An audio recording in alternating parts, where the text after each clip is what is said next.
Okay, so we're now going to move into pretty much a more technological solution to some of the allergen challenges. So I'm going to welcome Dr. Olivier Robin from Nestlé, who looks after quality compliance. And Olivier is going to take us through some of the advances that he's looking at in his organization with regards to allergen management. Olivier.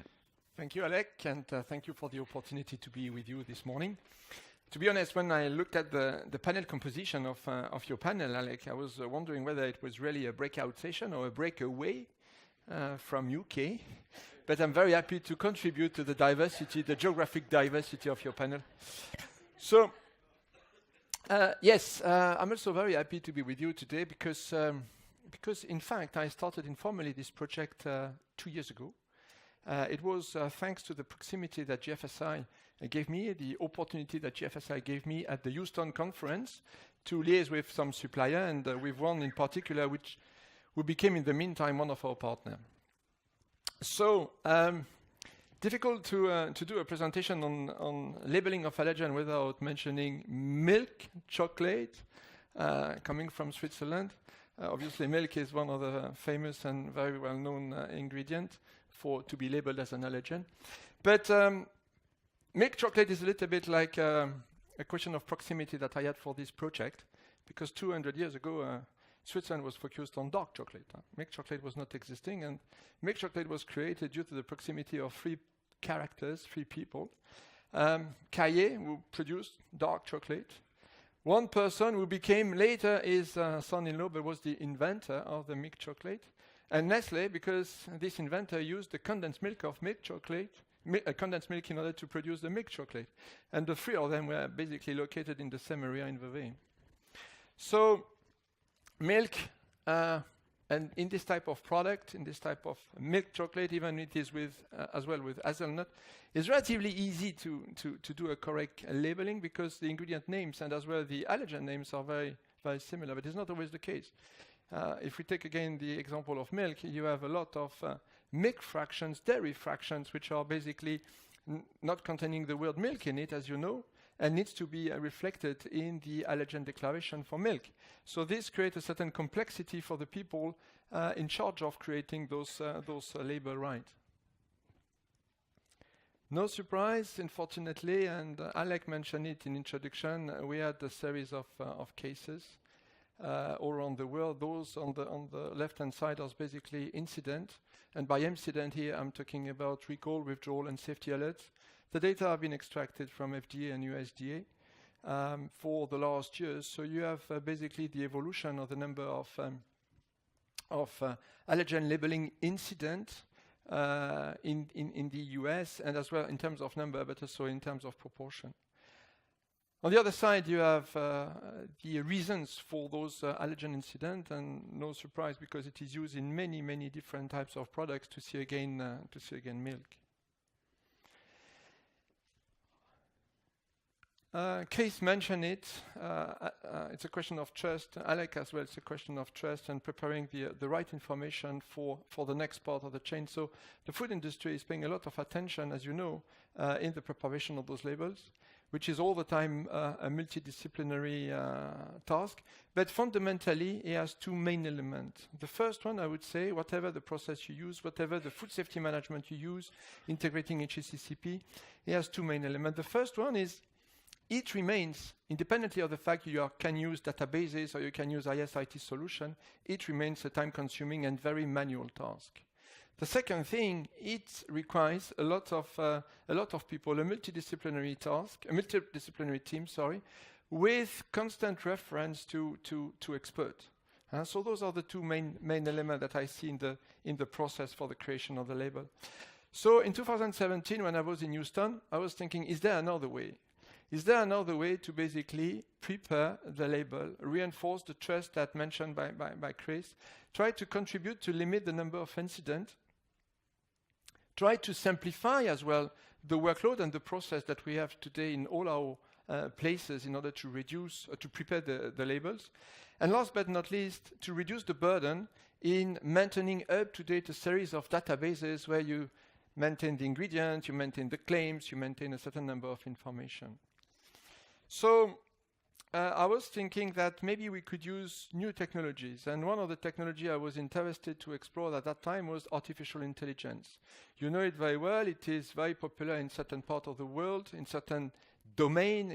You are certainly aware of the self-driving cars, which are using this type of technology, but also it is used in medicine for looking at images in hydrology or in this type of similar thing. So could be used as well, could be considered to help basically our people reduce the risk and also reduce the burden and the workload. So the next one is basically a small video which summarized the ambition that I had at that time and how I figure out how to do it. How can companies simplify the label validation process? We have empowered AI to increase the effectiveness of human experts, providing an extra layer of support to reduce your risks. Let's look at an example of use. Validating declared allergens. The algorithm scans images, web pages, or PDFs. Finding data elements, elaborate ingredients, and compare with declared allergens. When missing or erroneous information is detected, the system provides an alert based on the allergens and ingredients declared. So the video sounds great, sounds easy, sounds simple, but in fact we had to do a certain number and resolve a certain number of challenges. But before talking the challenges, I wanted to manage expectation of everyone. What we did was also to limit the scope to a certain number of things. First of all, labels, able to basically verify the labels. And watch any kind of image, not necessarily a high-resolution picture, but also a simple PDF. You know? The second element was to be able to verify the information which is available, the product information which is available on retailer web pages. Because with a company like us selling 1 billion products a day, you know, the duplication of the information across all this network is absolutely immense. And the risk of error is exponential. So we wanted to do the two things at the beginning. The third one, it's limited at the beginning because it was an experiment. It was the first project to one language, the 14 allergens, and only for the time being allergens coming from ingredients and not the cross-contact ones. So basically the one which are linked to the ingredients and the list of ingredients. In terms of way to do it, there are two main challenges to resolve. The first one is basically to identify from a picture the pixel and the ingredients. So you have a picture, and for an algorithm, it's only a series of pixels in the three primary colors. So it needs to be interpreted first into an ingredient, and then it's the interpretation of the ingredients into allergens. So those are the two main elements which has to be resolved. So for the first one, in practice, how does it work? Well, it starts with the analysis of the document in order to identify what type of document, in order to find where are the ingredients on the document. Then when these things has been done, is basically to recognize the pixels and to transform the pixel into characters and the characters into words that we called in our jargon natural language. In terms of resolution at this point in time, we are between 95 to 97 accuracy. But it needs to be understood that for humans, without any fatigue, without any stress as well, basically the accuracy is still around 99.5. So we are continuing to work in order to improve the accuracy on that side. But you can understand then when this is done, the same logic can be applied to many other things. Not necessarily the ingredients and the allergen, but also to the manufacturing name or to the distributor name, or to the best before date, or to the nutritional information, or to a lot of other things which can be used with exactly the same logic. The second challenge is fundamentally the interpretation. So those type of machines, they are normally working with hundreds of thousands of images that you need to feed to the machines in order that the machine can learn. Obviously, at Nestlé, we don't have so many products, so we don't have so many labels. So we have a significant number, but not that extreme. So in order to do that, we had to use different strategies. Strategy number one was obviously to use existing labels. Strategy number two was to modify the labels and to introduce artifacts, fake labels, mistakes in the labels, in order that for the machine, it can continue the learning process. And thanks as well to our supplier, we could get access to a series of labels that he has. And then we can fundamentally start the training loop. So the ingredients have been recognized in the first place, and now it's from the ingredient to understand whether it is eligible to be declared as an allergen. In terms of accuracy, it is close to 96%, but with a huge variety between the different allergens.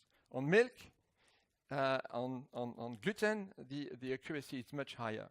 The reason is the opportunity for the machines to be trained on labels containing this type of ingredients is much higher than on sesame or on lupin. So obviously on those ones, the accuracy is different. Now, I would like to share with you that now we have done this, there are still a couple of challenges on which we work. If we use the same algorithm in order to look at and to scan a certain number of product information on web pages, we have new challenges now which are there. What are they? Well, the pictures which are taken. The algorithm has been initially trained to be completely aligned between the camera and the picture. Then when you get information from the web, the picture might be a little bit on the side, and now we need to train the algorithm to look at a little bit more on the side, which is probably what the normal consumer will do with an iPhone when he will pick up a product from a shelf, either a little bit on the top or above. It will never be completely aligned. So we work on this one. We work as well on basically improving the font recognition. It works very well with a normal font, but if you change, you move to bold, to italic, to different types of fonts, we still need to work on it. So this project we started as a very niche one is now developing into a series of applications for us. What I have presented to you is very lagging. It's very much verifying the information either on labels or on product information on web pages. But it could be much more leading. It could be used as well in order to develop the new labels. It could be as well in order to prepare the labels when you want to export a product which is already sold in one selling country to another one. And last but not least, something which will be the topic for another presentation, I guess, will be reading directly the standards, directly the legislation. Because today we have a lot of systems where the legislation is interpreted into information which is put into databases. If you are able to read a label, you can read a book, you can read a standard, you can read something else, and close the loop between basically the information coming from regulators and the information that you need to declare. On this, I would like to stop. Thank you, Alec. Thank you all.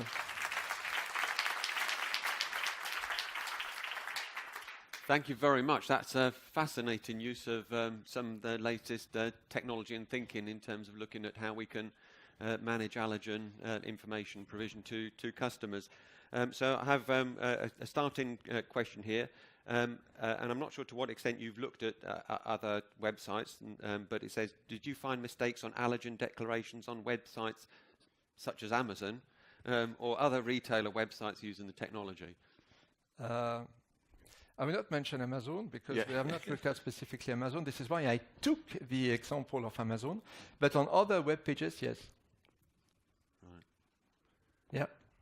And the implications for that? But okay, the implication, first of all, it is an easiest way to basically get in touch with the retailers and to say, okay, we have identified this and that, and we provide you the information to correct. Because if you try to do it manually, it's thousands of pages. It's basically an enormous workload that you need to put in place in order to do that. Whereas those machines are working during the night, are working any time. So you get the information in the morning, and you can get in touch and contact your suppliers or your customers more easily. Okay. But yes, we found some information. We find a mismatch between what is on the label, but what is as well on the text, which is associated to the information on the page. Yeah, yeah. Okay, and although dare I say it, I don't want to take a negative stance. Is there a danger of over-reliance in some of the technology? Yeah, it's a very good point, Alec. I think those type of technology, for me, it's something which needs to not rely entirely, but basically helping the experts and the community of experts to simplify the workload and to get another input, another insight. So the intention is absolutely not for us to rely on this technology entirely. It's much more a complementary element of what we do today. I would say that with this type of new technology, you cannot ignore them. They are there, and they are there to stay. ignoring them would be a mistake. But at the same time, you cannot entirely rely exclusively on them because the maturity of some of them are not yet at the level that you can basically rely exclusively on them. So it's basically contributing to trust mentioned by Chris, is bringing another dimension, another element which reinforces basically the overall trust and the overall confidence in this. Yeah. Right. Okay. And this is often a question I think we all get asked in our businesses. It sounds like a great system, but how do you justify the business case for such an investment? Well, frankly, the technology is not extremely expensive. The development takes time, you know. The development takes time, and the development takes some investment because it was not existing, or it was existing in other dimension, in other industry, but not necessary for us. So, but afterwards, it's the usage of the machine. So, in terms of cost, yeah, there is some cost to pay, but frankly speaking, the benefit you get out of this is huge, and the cost is not very big. Mm-hmm. And do you see this as something that you will keep in-house, or is it something you might make commercially available to others? Yeah, but I'm sure our partner will basically very happy to engage with a lot of you.